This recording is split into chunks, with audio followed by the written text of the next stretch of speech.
everyone. Reid Henrichs with Valor Ridge, and we're going to talk about the enemy within our country, from Washington, D.C. right to your very doorstep. The problem that we're facing right now in this country is a barrage of legislation at the state and local levels and federal levels. It's happening so quickly and in such a cascade of legislation. This stuff was already written by the time that these Democrats got in office. In fact, they've introduced more legislation than Republicans have in years, and they've done it within the first month because they have their stuff together. They're organized. They actually have a game plan.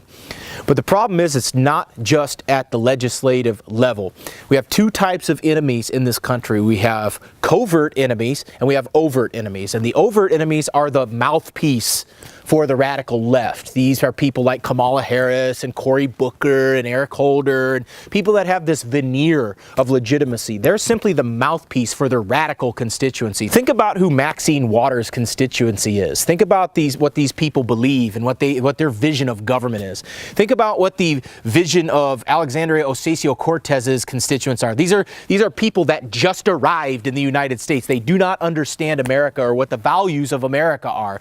Whatever socialist paradise that they came from, that's what they want government to be. So she is the mouthpiece for her constituency. She is the overt representation that they have. On a much more insidious level, we have the covert. We have people, for example, like Bill Ayers, a former Weather Underground member. We have people like Barack Obama, who lives less than a mile from the White House now. Does anybody actually believe that he stopped being involved and stopped being powerful? I would say now he has more influence because he can get away with more stuff now than he could as the former president of the United States of America. If you look up Organizing for Action, you'll discover a much, much deeper nebulous path than what you're led to believe. There's a link in the description box below there. But I want to draw your attention to the latest example of the violent left. They've already demonstrated that they're willing to shoot United States congressmen like they did with Steve Scalise. They've already proven that they're willing to enact violence on their own neighbors in the case of Rand Paul, who had his ribs violently broken from a violent leftist, another radical leftist. So we're starting to see violence. So what you see lately is this example in Eugene, Oregon, where you have an unhinged radical leftist. And how do I know he's a radical leftist? Because he was a firearms instructor for Antifa and this radical leftist socialist communist gun club. And he decided that he wanted to go to his child's school with a pistol and a backpack full of magazines, and when police confronted him, he drew his pistol and tried to kill the police officers who were escorting him off of campus. Here's the video. The principal is the police. You don't have jurisdiction over here. I do. I'm actually the school. Me to leave. Listen to me. If the principal has not asked me to leave. Listen to me. You're gonna end up. Go! You're under arrest. Let go. You are under arrest. Let go of me. You are under arrest. Let go of me. Code 3 first. Get out of here. Get out of here.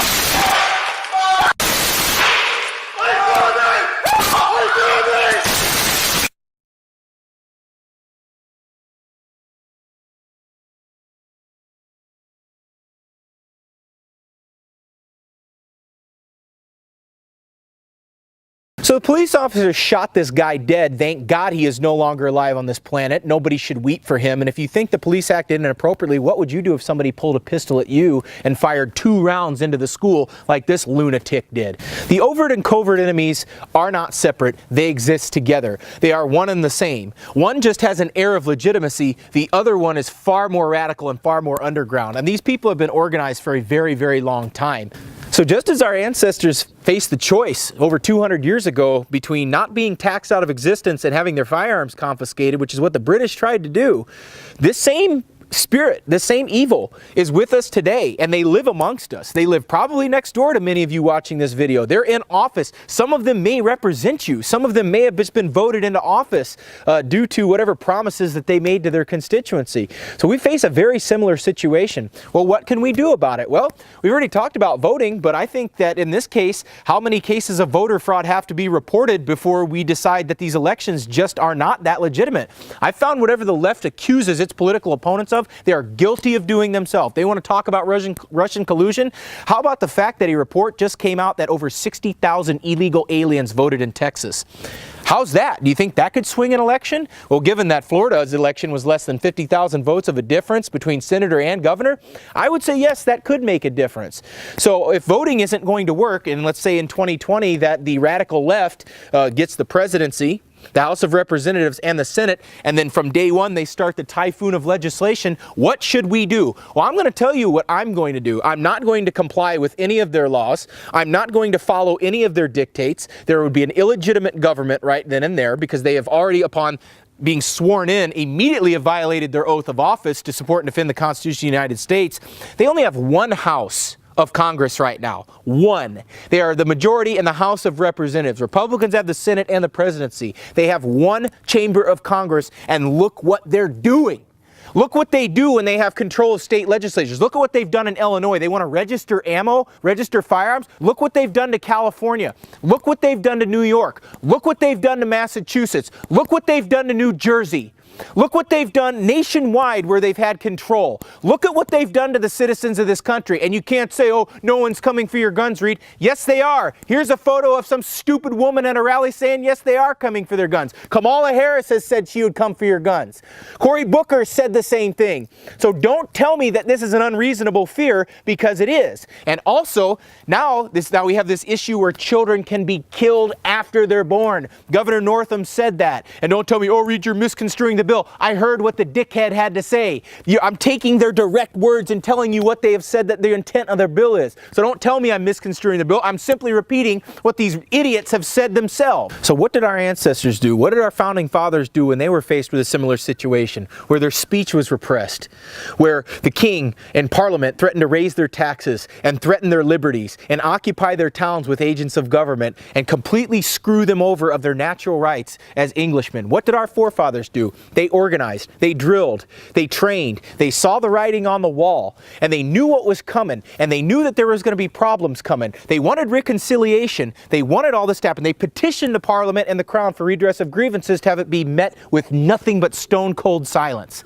So what did they do? They knew people in their own communities intimately. They knew their family, they knew their friends, and they got together and they pledged, we're not going to allow this to continue. You need to believe your eyes, and you need to believe your ears with what's going on in this country, and your hearts, because what people are advocating on the far left progressive side is straight up infanticide, gun confiscation, and taxing the rich at a 70% rate.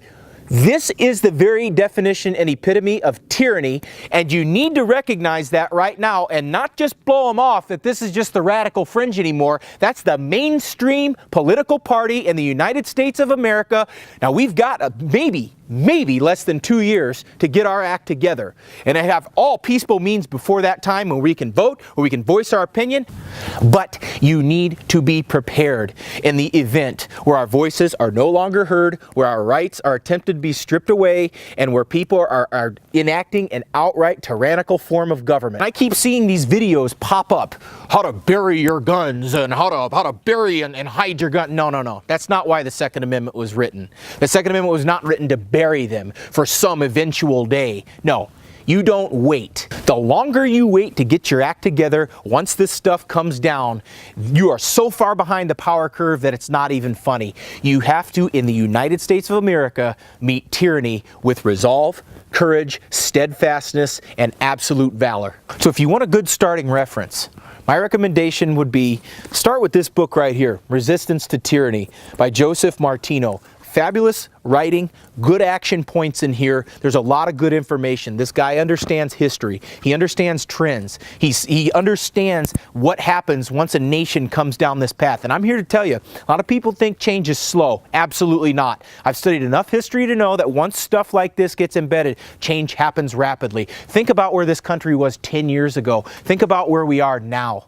It is absolute insanity. This is going to continue as long as it's tolerated and as long as people feel emboldened to proclaim the radical, absolute socialist principles that they are lately. Folks, you need to give yourself permission to believe what's actually happening to this country. People ask me all the time, Reid, what should we do? I just told you what to do. You need to organize. You need to go out and train. If you don't know what you're doing, guys, then you need to find people that can help you on a professional level, that can help you train, that can help you get these drills and learn how to be good with your firearm. It's barely February, and these people have already taken their mask off. They've shown you exactly who they are with one house of Congress. At the state and legislative local levels, you've seen who they are in some of those tyrannical states. You know who they are and what the end game of this is. This is not the time to relax and sit back for the next 2 years and say, oh, Trump's in office, he'll protect us. It is not guaranteed he's going to win in 2020. And I've got news for you. Even if he did win, would you put it past the left to throw an election? Would you put it past them to absolutely find a semi-truck full of ballots to swing a swing state? We have talked and we have talked and we have talked and we have talked and we have talked and debated. There is no discussion when it comes to our rights. Nobody has the authority to take those away. And you're going to have to ask yourself a question. Is this the land of the free, or is this the land of tyranny? And I think it boils down to the important question of what comes next. So I guess the all-important rhetorical question is, how do you come to a peaceful solution with people that want to kill infants and people that want to take away your firearms? How do you come to a peaceful solution to people that want to take away your property by force? How do you come to a peaceful solution with people that absolutely despise the founding values of this country and despise who we are as individuals? How do you come to a peaceful solution in that situation? You've got to start being brave enough to believe what your eyes see, what your ears hear. You've got to be brave enough and intelligent enough to look at the broad spectrum of this and understand where we are in history. This is not alarmist rhetoric. This is not being unreasonable. This is me standing in defiance of gun confiscation, gun registration, infanticide, and 70% taxation. That's what I'm doing. And you can't say it doesn't exist because there's proposed legislation on the table for very such things right now. And all you people out there that are moderate and want to play nice with these people, I've got news for you. They're not nice. They're evil. They want to kill children and steal your property. Get out there, organize with your friends and your family. Drill, train, get proficient. And if you want to learn how to protect yourself, come on out to Valley Ridge and we can help you with that. This is Reid Henrichs reminding you, the lessons that we learn are written on the tombstones of others. We'll see you on the ridge.